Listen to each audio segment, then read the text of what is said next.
Hello everyone, நான் உங்கள் பாலா.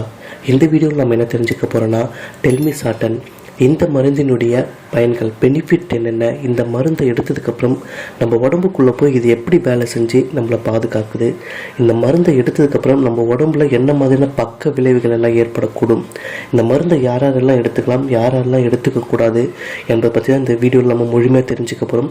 வாங்க வீடியோக்குள்ளே போகலாம். அதுக்கு முன்னாடி இது வரைக்கும் நம்ம சேனல் நீங்கள் சப்ஸ்கிரைப் பண்ணலாம், இப்போ சப்ஸ்கிரைப் பண்ணிவிடுங்க. அப்படியே பக்கத்தில் இருக்க பெல் ஐக்கானையும் கிளிக் பண்ணிவிடுங்க. அப்போ தான் என்னுடைய அடுத்தடுத்த வீடியோக்கள் உங்களுக்கு நோட்டிஃபிகேஷனாக வந்து சேரும். ஃபஸ்ட்டு, இந்த மருந்தினுடைய பயன்கள், எதற்கெல்லாம் இந்த மருந்தை பயன்படுத்துகிறாங்க டாக்டர்ஸ் என்பதை தெரிஞ்சுக்கலாம். டெல்மிசாட்டன் அதிகப்படியான இரத்த அழுத்தத்தை குறைக்க, இரத்த நாளங்களை விரிவுபடுத்தி ரத்தம் ஈஸியாக இரத்த நாளங்களுக்குள்ளே போக இந்த மருந்து பயன்படுது. அடுத்து ரத்தம் தடிமனாக இருக்கிறது, கெட்டியாக இருக்கிறத நீர்மமாக தண்ணி மாதிரி ரத்தத்தை மாற்றி ரத்தம் ஈஸியாக ரத்த நாளங்களுக்குள்ளே போகிறதுக்கு ஒரு வழிவகையை செய்யுது. இது மட்டும் இல்லாமல் உடம்புல இருக்கக்கூடிய அதிகப்படியான உப்பு மற்றும் சிறுநீரகத்தை வெளியேற்றதுனால ரத்தத்தில் இருக்கக்கூடிய அழுத்தம் குறைகிறது. இந்த மருந்து நம்ம உடம்புக்குள்ளே போய் ஆஞ்சியோடென்சின் ரிசப்டரை பிளாக் பண்ணுது, அதை தடை செய்யுது. ஸோ அதை தடை செய்கிறதுனால ரத்தத்தில் இருக்கக்கூடிய அழுத்தம் குறையுது.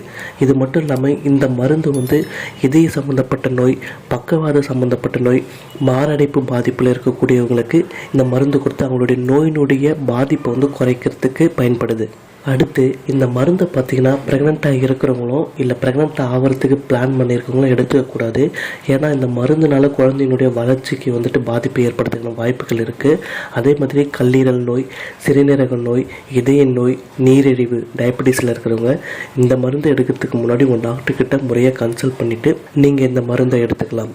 இந்த மருந்தினுடைய அளவு அப்படின்னு பார்த்தீங்கன்னா, அது உங்களுடைய நோயினுடைய தன்மைக்கேற்ப, ரத்தத்தினுடைய அழுத்தத்தினுடைய அளவுக்கேற்ப அது வேரியேஷன் ஆகும். ஸோ அதனால் நீங்களாக எப்பவுமே மருந்து எடுத்துக்காதீங்க. இந்த மருந்து எல்லாம் ஆபத்தான மருந்துகள்.